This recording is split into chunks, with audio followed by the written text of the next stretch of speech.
মোহাম্মদ মুস্তাফা শামীম, শামীম সিরিজে YouTube channel পক্ষ থেকে সবাইকে শুভেচ্ছা অভিনন্দন। প্রিয় শিক্ষার্থীরা, আশা করি তোমরা ভালো আছো। আলহামদুলিল্লাহ, তোমাদের দয়া আল্লাহর রহমতে আমিও ভালো আছি। আজকের নির্ধারিত বিষয়টি সম্পর্কে জানার জন্য চলো আমরা চেষ্টা করি। প্রিয় শিক্ষার্থী, আমরা এবার বুলিয়ান উপপাদ্য সূত্র আছে যেটা সরল বা প্রমাণ করতে গেলে ব্যবহার করতে হয়। আমরা ছোটবেলায় সরল বা প্রমাণের ক্ষেত্রে বিভিন্ন সূত্র মুখস্থ করেছি, যেমন এই ক্লাস এখানে কিছু সরল প্রমাণ আছে। এই সরল প্রমাণ করতে গেলে বুলিয়ান কিছু সূত্র বা উপপাদ্য আছে যেটা আমাদেরকে মুখস্থ করতে হয়। তবে আমি এখানে মুখস্থ ছাড়া কিছুটা টেকনিক দিয়ে বোঝানোর চেষ্টা করবো যেটা সহজে মুখস্থ করা যায়। তোমরা আশা করি বিষয়টা মনোযোগ দাও, আশা করি তোমরা এখানে বুঝতে পারবে। আমরা জানি অরের সূত্র চারটে আছে, a a 0 1 এবার a a a 0 1 এবার a। প্রিয় শিক্ষার্থী, আমরা এখানে সেম যে এসে লিখেছি দেখতে পাচ্ছ। তো এখানে অর গেটের অর যৌগিকের যেমন অর চিহ্নের জন্য চারটা সূত্র, আর এন্ড যেহেতু কোন চিহ্ন ইউজ করে গুণের জন্য চারটা সূত্র। এখানে আমরা 0 1 আর a বার মানে আমরা 0 ধরতে পারি, নট গেটে যেমন a দিলে a বার, এর মান যদি 1 হয় তাহলে a বার মানে 0। তাহলে এখানে 0 1 0 1, a বার মানে 0 আর a মানে 1, a মানে 1 a বার মানে 0। তাহলে 0 1 0 1 এটা হচ্ছে 0 1 0 1। প্রিয় শিক্ষার্থী, এই চারটি হচ্ছে অর গেটের সূত্র, আর চারটি এন্ড এর সূত্র, যৌগিক এন্ড আর অর। তো আমরা এখানে মান যদি পাই, সূত্রের মান পাবো, এখানে a পাবো, এখানে দুটো থেকে একটা কম যায়। প্রিয় শিক্ষার্থী, যদি এটা অর গেট, অরের সূত্র অনুযায়ী আমরা পাই যেকোনো একটা 1 হলে আউটপুট 1 হয়, আর এন্ড এর ক্ষেত্রে যেকোনো একটা 0 হলে আউটপুট 0 হয়। অর্থাৎ যেহেতু গুণ এন্ড এর ক্ষেত্রে, তাহলে যেকোনো 0 সাথে গুণ করলে 0 হয়ে যায়। আর অর গেটে দুটো 1 হলো একটা 1 আউটপুট, তিনটে 1 হলো একটা 1, একটা 1 যদি ইনপুট হয় তাহলে আউটপুট 1, অর্থাৎ যেকোনো একটা 1 হলে আউটপুট 1 পাবে। আর সকল 0 এর ক্ষেত্রে 0 হয়। তো প্রিয় শিক্ষার্থী, a মানে 1 যদি a বার করে 0 ধরি তাহলে এটা 1 এটা 1, অর্থাৎ দুটো 1 পাবে, দুটো হলে 1। প্রিয় শিক্ষার্থী, a মানে 1 a বার করে 0, তাহলে এখানে 1 আর 0, অর্থাৎ একটা 1 আছে অর্গেটে, তাহলে আউটপুট 1। প্রিয় শিক্ষার্থী, আমরা এবার এন্ড এর দেখব সূত্র। এখানে 0 এর সাথে যেকোনো জিনিস গুণ করলে 0 হয়ে যায়। তাহলে a বার মানে 0, তাহলে 0 এর সাথে গুণ করলে 0 হয়। দুটো a থেকে একটা a কমন, আর এখানে এর সাথে 1 1 গুণ করলে a হয়।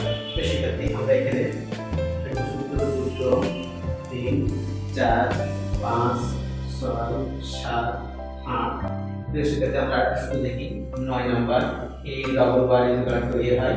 প্রিয় শিক্ষার্থী, আমরা আরো দুটো সূত্র দেখি 10 এবং 11, a plus b bar equal to a bar into b বার। আমরা আগে দেখেছি দ্বিমূলের সূত্র, প্লাস থাকলে গুণ হয়, ভাগ থাকলে সিঙ্গেল ভাগ হয়।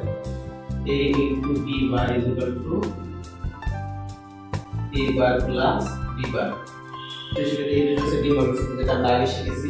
এবার আমরা একটা সূত্র দেখি 12 13, a xor b equal to a bar b plus a b bar, a xor b bar equal to a b plus a bar b বার। শিক্ষার্থী, এই সূত্র হচ্ছে xor, এটা হচ্ছে x নট। আর আমরা আরো চারটি সূত্র দেখি, তারপর এটা 14 নাম্বার 15 16 17। শিক্ষার্থী, আমরা a a a b b। শিক্ষার্থী, আমরা এখানে চিহ্ন আমরা ইউজ করি প্লাস আর একটা গুণ, দুটো চিহ্ন, ভাগ নাই, বিয়োগ চিহ্ন নাই। যেহেতু দুটো চিহ্ন, অর গেটের জন্য প্লাস চিহ্ন আর এন্ড গেটের জন্য গুণ চিহ্ন, আমরা এখানে সেই দুটো চিহ্ন ইউজ করতেছি, প্লাস এবং গুণ। শিক্ষার্থী, আমরা এখানে চারটি সূত্র যেটা আমরা একটু টেকনিক দিয়ে বোঝানোর চেষ্টা করতেছি। এখানে এই উপরে আরেকটা চিহ্ন বাকি আছে যে নট চিহ্ন। এখানে তিনটা চিহ্ন ইউজ করা হয়, একটা এন্ড চিহ্ন যেটা গুণ, অর চিহ্ন যেটা প্লাস, নট চিহ্ন যেটা ভাগ। এখানে গুণ এবং প্লাস দুটো চিহ্ন ইউজ করেছি, বাদ বাকি আছে, অর্থাৎ নট চিহ্ন। নট চিহ্নটা আছে উপর দুটো a বাদে নিচে দুটো দেব, আর এখানে আরেকটা a লাইন আছে যেটা উপর দুটো দেব, নিচে দুটো আর দেব না। এখন আমরা a দুটো লাইনে বার ইউজ করেছি। এখন আরেকটা কলাম আছে b কলাম, b লাইনটা, যেখানে আমরা চিহ্ন উপরটা বাদ দেব, নিচেটা দেব, তারপরে একটা বাদ দেব, তারপর নিচেটা দেব। প্রিয় শিক্ষার্থী, আমরা একটু আর্টসওয়ালাটা কল্পনা করি যে এই লাইনটা নেই, আমাদের মনে করি এই লাইনটা নেই, তাহলে বাকি থাকে হচ্ছে a plus b, a plus b bar, a bar plus b, এখানে a বার প্লাস b বার। প্রিয় শিক্ষার্থী, আমরা তাহলে এখানে আমরা 17টা সূত্র দেখতে পেলাম। আশা করি এই 17টা সূত্র আমরা মুখস্থ করে নেব। সরল প্রমাণ করতে গেলে আমাদের এই সূত্রটা ব্যবহার করা হবে। তো আমরা 18তম সূত্রটা দেখি, a plus bc equal to a plus b, a plus c। প্রিয় শিক্ষার্থী, আমরা এই সূত্রগুলো আমরা একটু মনে রাখার চেষ্টা করবো, তাহলে আমাদের সরল প্রমাণ করতে সুবিধা হবে। আশা করি তোমরা সূত্রগুলো প্র্যাকটিস করবে।